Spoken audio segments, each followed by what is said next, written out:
आपको लगेगा नहीं कि क्या हुआ, मैं कहां भ्रष्ट हुआ, ऐसी जगह खड़े हो जाओगे कि जान भी नहीं पाओगे कि मैं कहां चढ़ रहा था, दोबारा उत्साह भी नहीं आ पाएगा। अभी बच्चा ना तो लोक को जानता है, ना परलोक को जानता है, ना हित को जानता है, ना अहित को जानता है। अभी उसका ब्रह्मचर्य किसी काम लायक नहीं हुआ और वो उतर गया व्यभिचार में, क्या होगा उसका जीवन। अगर आप वाणी में संयम में रहते हैं ना, वो और भजन करते हैं और सत्य बोलते हैं, तो आप जो बोलेंगे वही होगा। श्रवणेंद्री से गंदी बातें सुने, वाणी से गंदी बातें बोले, रसेंद्री से गंदा भोजन करें और सोचे ब्रह्मचर्य रह जाएंगे, तो बिल्कुल नहीं, कदापि नहीं। ब्रह्मचर्य कोई खिलवाड़ नहीं है। अब जो इस मार्ग पर, अध्यात्म मार्ग पर, आनंद मार्ग पर चलना चाहते हैं, तो उनको एक इंद्रिय के संयम के लिए पांचों इंद्रियों पर संयम करना होगा, ज्ञान इंद्रियों पर। एक बात सुधारने के लिए ब्रह्मचर्य का रक्षा तभी वो उपासक कर सकता है जब सर्वतोभावेन ब्रह्मचर्य होगा। एक जनेन्द्रीय के ही ब्रह्मचर्य की पुष्टता का जब आप लक्ष्य कर लोगे, तो उसकी पुष्टता के लिए आपको सर्वतोभावेन ब्रह्मचर्य धारण करना पड़ेगा। सर्वतोभावेन नेत्र का ब्रह्मचर्य, जो नेत्र किसी को भी देखकर भोग कामना कर लेते हैं, भोग बुद्धि से देखते हैं वस्तु को, व्यक्ति को, किसी को भी, ये नेत्र से व्यभिचार हो रहा है। इसीलिए सावधान रहना चाहिए। जैसे नाटक, सिनेमा आदि हैं, वहां तो जान रहे हो चित्र हैं, पर उनमें जो अभिनय करने वाले जन हैं वो तो संसारी जन ही है ना। उनका पहनावा, ओढ़ावा, हाव भाव, अंग प्रत्यंग, अगर आप भगवत भाव से युक्त है तो संपूर्ण सृष्टि में कहीं भी दृष्टि जाए अपने प्रभु की भावना होती, पर वहां तक पहुंचने के लिए आपको ये त्यागना होगा ना। आप किसी का अनुकरण न करें, आप अपनी स्थिति को देखें।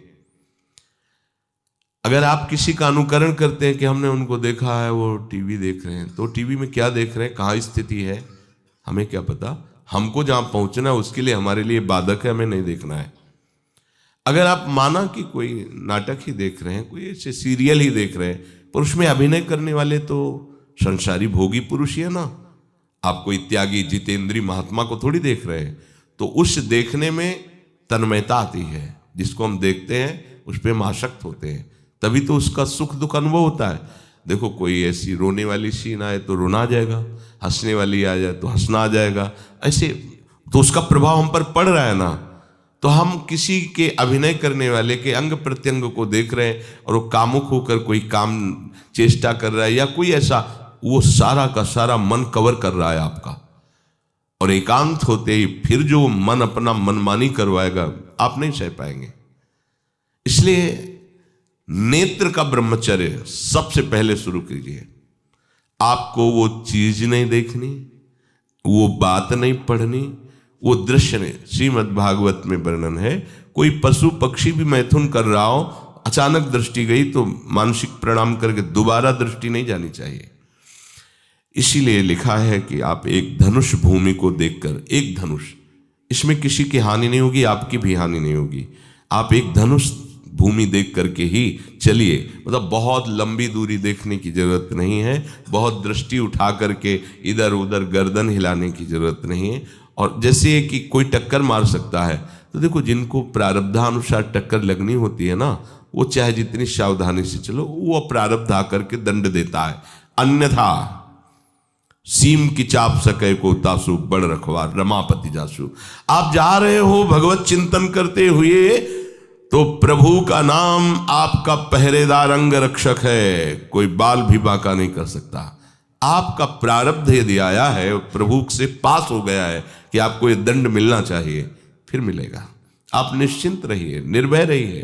प्रभु का जो विधान है वो मंगल करने वाला है। देखो, इतने बड़े महापुरुष पूज्य श्री राधा बाबा, श्री आद्याशक्ति भगवती की प्रसन्नता की आराधना कर रहे हैं, क्योंकि श्री कृष्ण हमारे पति हों, इस सिद्धांत की पुष्टता के लिए। और पैर फिसल जाता है, स्नान करने जाते हैं, खड़ाऊं पहने हुए थे और अंग टूट जाता है, दवा नहीं लेते, बांस की खिपचाल बांधकर पुनः अनुष्ठान में बैठते हैं। बलिहारी ऐसी सामर्थ्य की, ये भागवतिक प्रारब्ध ऐसे महापुरुषों को भी दंड दे देता है। देखो ना, ऐसे महापुरुष जो ऐसी ऊंचाई पर पहुंचे हैं और इतने भागवत भजन में नियम निष्ठ है, उनको भी प्रारब्ध दंड दे रहा है शरीर को। तो अपने को इससे निश्चिंत हो जाना है। जो होना है उसे रोक नहीं सकते, जो नहीं होना उसे कोई कर नहीं सकता। अपने आराध्य देव के चिंतन में ज्यादा नेत्रों को इधर उधर दौड़ाने की जरूरत नहीं है। नेत्र का ब्रह्मचर्य, फिर वाणी का ब्रह्मचर्य, बहुत बड़ा प्रभाव पड़ता है इससे। यदि आप जवान से अश्लील बातें, गंदी बातें, कामुक बातें करेंगे तो आप ब्रह्मचर्य रह ही नहीं सकते। अगर आप वाणी से परस्पर शरीर आकर्षण वाली बातें करेंगे, बट उसको देखा तुमने क्या, बस आप गए। चाहे वो स्त्री शरीरधारी साधक हो या पुरुष शरीरधारी, परस्पर आकर्षण संबंधी यदि वाणी खुली आपकी, तो वाणी के व्यभिचार से आपका जनेंद्री का व्यभिचार प्रारंभ हो जाएगा। आप रोक नहीं सकते, नहीं रोक सकते। इसलिए वाणी से भी कोई ऐसी वार्ता ना कीजिए जिससे आपके अंदर काम वेदना बढ़े। श्रवणेंद्री का, कान से गंदी बातें, व्यभिचार की बातें, कामुक बातें सुनना जिससे हमारे हृदय में कामना जग जाए, बिल्कुल नहीं। भले वो किसी को लेकर टीका टिप्पणी की जा रही हो, देखो वो साधक है, उसको हमने देखा वहां ऐसे देख रहा था, वैसे कर रहा था, वो तो आपको समझ में आ रहा है कि किसी साधक की बात कर रहे हैं, वो तुम्हारे नाश के लिए उपाय कर रहे हैं जो आपको ऐसी बात बता रहे हैं। क्यों? क्योंकि आप भी तो साधक हैं। श्रवणेंद्री का व्यभिचार हो रहा है। आराध्य देव के सिवा और कोई बात कान से सुनना उसे व्यभिचार कहते हैं। इसलिए महाप्रभु कहते श्रवण फूटो जो अन्न सुनो। ऐसा हमारा अगर कान कुछ और सुने तो फूट जाए, नेत्र कुछ और देखें तो ये नेत्र नष्ट हो जाए, वाणी कुछ और बोले तो मुख हो जाए। हमारी श्रवणेंद्री का व्यभिचार नहीं होना चाहिए। धर्म की बात, अपने आराध्य देव की बात, शास्त्र सम्मत बात हम श्रवण करें। अन्यथा अगर कोई ऐसा मित्र है या हमारा साथ में रहने वाला है, कोई किसी भी साधक की को लेकर बात कर रहा है, तो भी हमें कान में अंगुली डाले नहीं। हम कोई ईश्वर थोड़ी कि हम किसी को संभाल लेंगे, हम अपने को नहीं संभाल पा रहे। हमारे सामने किसी की बात मत करो, ऐसी करना है तो प्रभु की चर्चा करो, अन्यथा मत करो। तो अगर आप श्रवणेंद्री का ब्रह्मचर्य, वाकेंद्री का ब्रह्मचर्य, नेत्रेंद्री का ब्रह्मचर्य और त्वगेंद्री का ब्रह्मचर्य, अनावश्यक किसी को स्पर्श मत करो। परस्पर विरोधी शरीर को तो भूल कर मत करो। विरोधी शरीर जिससे हमारा पुरुष शरीर है, सामने स्त्री शरीर है, तो किसी भी तरह से सेवा के लिए संकेत करना या किसी भी सेवा के लेन देन में बचाव पक्ष में रहो। यहां रख दीजिए सामान, फिर आप उठा लीजिए। सीधे हाथ में सामान लेना नहीं, सीधे हाथ में सामान देना नहीं, जमीन में रख दीजिए। बहुत पवित्र है तो आप कुर्सी पे जो भी आसन उसका हाथ में लेने का नहीं। परस्पर विरोधी भाव वाले शरीरों का स्पर्श बिल्कुल निषेध है, किसी भी कारण से न किया जाए। मान लीजिएगा ये बहुत मतलब आवश्यक है, यदि आप इसमें चूक कर गए तो धीरे धीरे आप फिसल के वहीं खड़े हो जाएंगे जहां से चढ़ना मुश्किल है। किसी भी साधिका को, किसी भी साधक को परस्पर लेन देन हाथ में नहीं करना चाहिए। मानो हमारी बात, आपको माला देनी, चौकी पे विराजमान करो, हम उठा लेंगे। हमें कोई सामग्री, ये सामान रखिए, आप उठा लीजिएगा। कभी भी कोई भी परस्पर मुस्कुराहट, बातचीत, ऐसे कोई इशारे यदि दिखाई दे तो आप बचो और उसको बचाओ। साधक है, साधिका है, उससे गलती हो सकती है, आपसे भी गलती हो सकती है। आप सत्संग सुनते हैं, आपको लगा कि इसकी मुस्कुराहट, इसकी कुछ चेष्टा ऐसी दिखाई दे रही है जो हमारे अंदर कामुकता पैदा कर सकती है, उसको भी बचाओ और स्वयं बचो, तो भगवान आप पर प्रसन्न हो जाएंगे। वो देख रहे हैं अंदर की बात। साधक को बहुत सावधान रहने की आवश्यकता। ये इसको खिलवाड़ मत समझो, इसीलिए कह रहे हैं ये अध्यात्म है, ये परमार्थ है। आपको लगेगा नहीं कि क्या हुआ, मैं कहां भ्रष्ट हुआ, ऐसी जगह खड़े हो जाओगे कि जान भी नहीं पाओगे कि मैं कहां चढ़ रहा था, दोबारा उत्साह भी नहीं आ पाएगा। बात अच्छे से समझ लीजिए। तो हमारी त्वगेंद्री का व्यभिचार ना होने पावे, सहसा किसी का इस पर, किसी की भी अगर सेवा करने का सौभाग्य मिले, फिर उसमें ये प्रश्न नहीं उठता।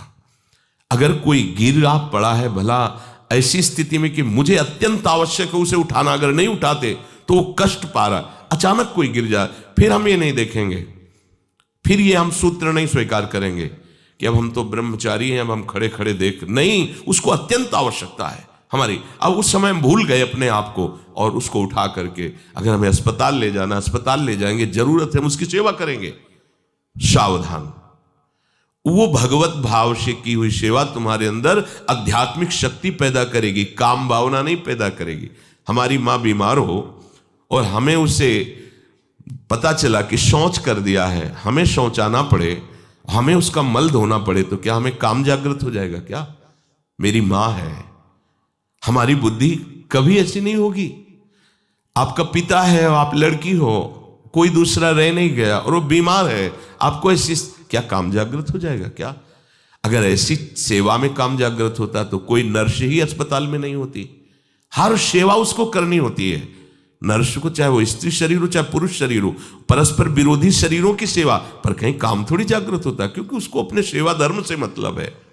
तो ये सेवा के समय इस सूत्र को न देखा जाए, पर ध्यान रखें, अत्यंत आवश्यक जहां आपके सिवा नहीं हो सकता वहां अगर हमें ऐसा अवसर मिलता है कि सेवा उसे हो सकती है तो हम पहले उसे प्रेरित करेंगे। और अगर ऐसा है कि अब कोई नहीं है, फिर हमारा परम धर्म जागृत हो जाता है परहित का। अगर हमारा कोई निंदा भी करे, कोई शरीर की भी हानि हो जाए, अब हम परवाह नहीं करते। परहित सरिस धर्म नहीं भाई, इससे बड़ा कोई धर्म नहीं है। पर ध्यान रखें, भगवान को साक्षी करके ये उस समय की बात है जहां बिल्कुल कोई अब गुंजाइश नहीं रह गई है। त्वगेंद्री को ऐसे सहसा किसी आप पुरुष शरीरधारी पुरुष को भी सहसा इससे आप में शक्ति जागृत होगी। यदि आप वाणी को मौन रखते हैं और भगवान नाम जप करते हैं और सत्य बोलते हैं, तो आप जब कभी जो कुछ भी बोलेंगे वैसा ही सत्य होगा। गांधारी जी ने कोई तप नहीं किया था, जब सुना कि मेरा ब्याह धृतराष्ट्र से हो रहा है जो बाह्य नेत्र रहित हैं, उसी समय पट्टी बांध ली कि जब मेरा पति संसार को नहीं देख सकता तो मैं भी संसार को नहीं देखूं, जब मेरा पति मेरे रूप को नहीं देख सकता तो मैं भी किसी के रूप को नहीं देख, पट्टी बांध ली थी। जब महाभारत का युद्ध चल रहा था, बड़े बड़े वीरों को मार गिराया जा रहा था, गांधारी ने दुर्योधन से कहा, सुन, मुझे पता है कि भीम की गदा को तो झेल नहीं पाएगा, क्योंकि सबसे बड़ी बात भगवान का वरद हस्त उनके ऊपर है। दूसरी बात, वो पवन पुत्र है, वो जब अपने आवेश में आ जाएगा तो तेरी सामर्थ्य नहीं कि उसकी गदा के प्रहार को तू सह सके, पर मैं तुझे शक्ति प्रदान करूंगी। मैं एक पतिव्रता हूं, आज तक कभी पति का वरण करने के बाद कुछ देखा नहीं है। मैं अपने नेत्रों की पट्टी खोलूंगी, तू नग्न होकर मेरे सामने आ जाना। मेरी दृष्टि पड़ते ही वज्र का शरीर तेरा हो जाएगा, किसी के सामर्थ्य नहीं कि तेरे उस अंगों को तोड़ सके। भगवान सब कुछ जानने वाले हैं। भगवान भक्त पक्षपाती होते, भगवान को स्वभाव भक्त का पक्षपात लेना होता है। वो अपने महल से कॉरिडोर से जा रहा था गांधारी जी के पास, भगवान आ गए चट से, तो तुरंत उसने हाथ ऐसे लगा लिया, मुझे शर्म आनी चाहिए यार, तो हस्तिनापुर के सम्राट पद पर अभिषिक्त होने के लिए तैयारी कर रहा है, नंगे घूम रहा है गली में। उसने कहा, गली में नहीं, माँ के सामने जा रहा है। अरे कोई बच्चा है, ऐसे जाया जाता है माँ के सामने? उसने कहा, माँ ने कहा है कि हम पट्टी खोलकर तुम्हें देख लेंगे तो तुम्हारा शरीर वज्र का, चलो माना, माँ की आज्ञा का पालन करो, थोड़ा इन अंगों को तो ढक लो, तुम तो बड़े हो, कोई बच्चे थोड़ी माँ के सामने ऐसे चले जाओगे, ढकना चाहिए तुम्हें। वापस कर दिया। वो यहाँ ऐसे पत्तों से ढका, वस्त्र नहीं पहना, माँ की आज्ञा, ऐसे पत्ते से ऐसे कमर से ऐसे ढक लिया, पीछे आगे ऐसे। गांधारी जी ने पट्टी खोली और जे ही देखा पूरा शरीर वज्र का हो। तो ये क्या किया तूने, कमर में क्यों बांध लिया? मुझे शर्म लगती थी, कैसे आपके? बोले यहीं से मारा जाएगा, भीम की गदा का प्रहार तेरी इसी जंघा और कमर को तोड़ देगा, तेरी मृत्यु। मान गई, प्रभु के विधान के आगे किसी का बल काम नहीं करता। गांधारी ये केवल आंख में पट्टी बांधने की सामर्थ्य थी कि मेरा पति यदि अंधा है तो मैं भी किसी रूप को नहीं देखूंगी। अगर आप वाणी में संयम में रहते हैं ना, वो और भजन करते हैं और सत्य बोलते हैं, तो आप जो बोलेंगे वही होगा। पर ऐसा कुछ अनर्थ वो बोलता ही नहीं, क्योंकि ऐसा संयमी जान जाता है कि इन सब का फल भगवत प्राप्ति है, किसी को कष्ट देना नहीं है। एक एक इंद्री का जब आप ब्रह्मचर्य संयम करोगे तब आपका वीर संयम होगा। ध्यान रखना, आप नेत्रेंद्री से गंदे चित्र देखें, श्रवणेंद्री से गंदी बातें सुने, वाणी से गंदी बातें बोलें, रसेंद्री से गंदा भोजन करें और सोचे ब्रह्मचर्य रह जाएंगे, तो बिल्कुल नहीं, कदापि नहीं। ब्रह्मचर्य कोई खिलवाड़ नहीं है। जो ये तो हुआ इंद्रियों का, फिर आता है अंतःकरण का ब्रह्मचर्य। हमारा मन काम की तरफ तभी जाता है जब उसको निज सुख नहीं मिलता। ध्यान रखना, सृष्टि में जितने भी दुर्गुण दुराचार होते हैं उनमें दो प्रधान होते हैं, एक काम भोग और एक धन, और सब छोटी मोटी बातें हैं। प्रायः जितने भी हिंसा होगी, जितनी भी भयानक घटनाएं होंगी, भयानक युद्ध होगा, उन दो में अंतर्गत ही होगा, दो के अंतर्गत ही होगा। या उसका कहीं ना कहीं काम से संबंध, स्त्री संबंध से या धन संबंध से है। चाहे जो भी घटना हो उसको देख लेना, प्रधानता दो में ही होगा, कंचन और कामिनी। कीर्ति में कीर्तिवान तो कोई कोई बिरले ही होते हैं, तो वो तो बहुत आगे की बातें हैं। पर प्रायः जितने भी युद्ध हैं, जितनी भी हिंसा है, जितना भी भयानक कुकृत्य है, इन दो में ही होता है। उपासक को ये बात समझनी चाहिए, मन को समझाना चाहिए, सच्ची मानी। मतलब वाणी में शब्द नहीं होता इन बातों को बताने का, यदि कहीं मन को समझाना चाहिए। देखो, अपने लोग उपासक हैं, हम जहां जहां आसक्त हो रहे हैं उसमें हमारे मन का केवल भ्रम है। शरीर के द्वारों में कहीं सुख है, घृणित द्वारों में कहीं सुख है। अगर सुख होता तो इनके भोगने के बाद हृदय कह देता कि अब कछुनाथ न चाहिए मोरे, शांत हो जाता। फिर ऐसा क्यों होता है कि उसको एक जगह तृप्ति नहीं होती, क्योंकि वहां सुख है नहीं। फिर सोचता है शायद उसमें हो, उसमें हो, उसमें हो। पूरे के पूरे युग के युग व्यतीत हो गए, कल्प के कल्प व्यतीत हो गए भोगते हुए, क्या सुख मिला? क्या स्त्री शरीर सोचता है पुरुष शरीर में सुख है, पुरुष शरीर सोचता है स्त्री शरीर में सुख है, या आदि आदि। अगर सुख होता तो पूरे ब्रह्मांड में पशु पक्षी कीड़ा मकोड़ा सब मैथुन धर्म से युक्त हैं, ये सब सुखी हो जाते हैं ना। जो जितना भोगा सकते उतना ही दुखी, देख लो, अशांत, क्लिष्ट, परेशान और पापाचरण युक्त। ये क्या है? मन को समझाइए। वैरागी भगवत मार्ग का पथिक मन के द्वारा ऑपरेशन करता है हर वस्तु का। ये सब, इसको ऐसा ना समझे कि बड़ी गुप्त बातें हैं। गुप्त बातें हैं प्रिया प्रीतम के दिव्य चिदानंदमय रहस्य की, ये गुप्त बातें नहीं, इनको समझो खोल करके। यदि आप किसी भी तरह से हस्तमैथुन आदि के द्वारा, गंदे दृश्य देख करके, गंदी क्रियाओं के द्वारा आप अपना नाश करते रहेंगे, तो ना आप इस लोक में सुखी रहेंगे ना परलोक में। मान लीजिएगा, ये बातें ना तो कही जाती हैं और ना सुनी जाती हैं और ना समझी जाती हैं। इसीलिए हमारा बहुत ही आगे की पीढ़ी जो सनातन धर्मावलंबी, जो भागवत, हर देश से महान भारत देश को क्यों कहा गया? ऐसा भी है कि अन्य देश स्वीकार किया जाता है कि वो हमसे धनी है, स्वीकार किया जाता है कि वैज्ञानिक तत्वों में भी वो हमसे आगे हैं, पर भारत को महान धर्मशाली देश कहा गया है। कोई भी किसी भी देश का धर्म गुरु हो, हमारे देश में आएगा और हमारी ऋषियों के सूत्रों से ही अपने धर्म को पुष्ट करेगा। सांप का मूल जड़ भारत धर्म का है। कहीं भी हो, कहीं भी देख लो, चाहे जिस देश का नाम लो, कहीं ना कहीं किसी भारत के ब्रह्म ऋषि की छाप लेकर के डोल रहा है। भारत भोग प्रधान देश नहीं है, भारत धर्म प्रधान देश है। यहाँ धर्म गुरुओं के द्वारा धर्म स्थापना करके चलाया जाता है। यहाँ आज जो हम समझ रहे हैं कि बाहरी परिपाटी हमारे भारत में आ जाए तो भारत आधुनिक और सर्वश्रेष्ठ देश माना जाएगा, कभी नहीं। भारत अपनी परिपाटी से चलता है, तब सब देशों के ऊपर राज्य करता है। किसी भी देश में न पतिव्रता मिलेगी न यति मिलेगा, ब्रह्मचर्य का कहीं नामो निशान नहीं मिलेगा। ये भारत देश में ही मिलेगा। यहाँ ब्रह्मचारी मिलेंगे, यहाँ सती मिलेंगे, यहाँ प्राणपण से धर्म का पालन करने वाले मिलेंगे। अब हमारे जो नई पीढ़ी है वो आधुनिकता को स्वीकार कर रही।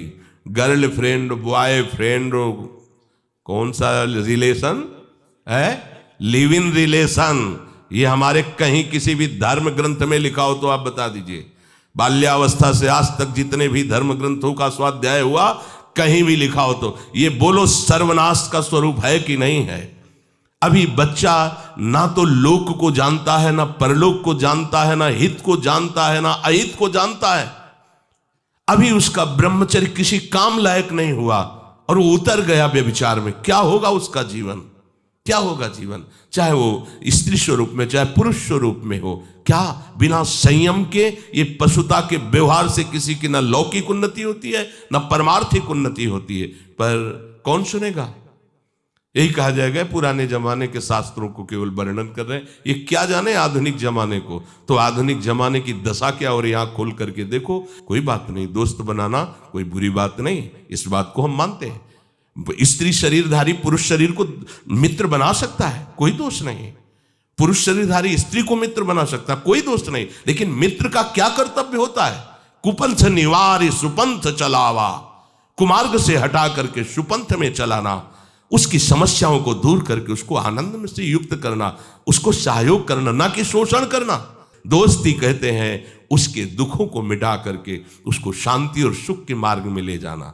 इसीलिए ये जो आधुनिकता बढ़ रही है, ये जो खान पान गलत हो रहा है, ये जो दर्शन गलत हो रहा है, तो इस जमाने में ब्रह्मचर्य ये केवल शब्द ही लिखा मिलेगा, जीवन में नहीं मिलेगा।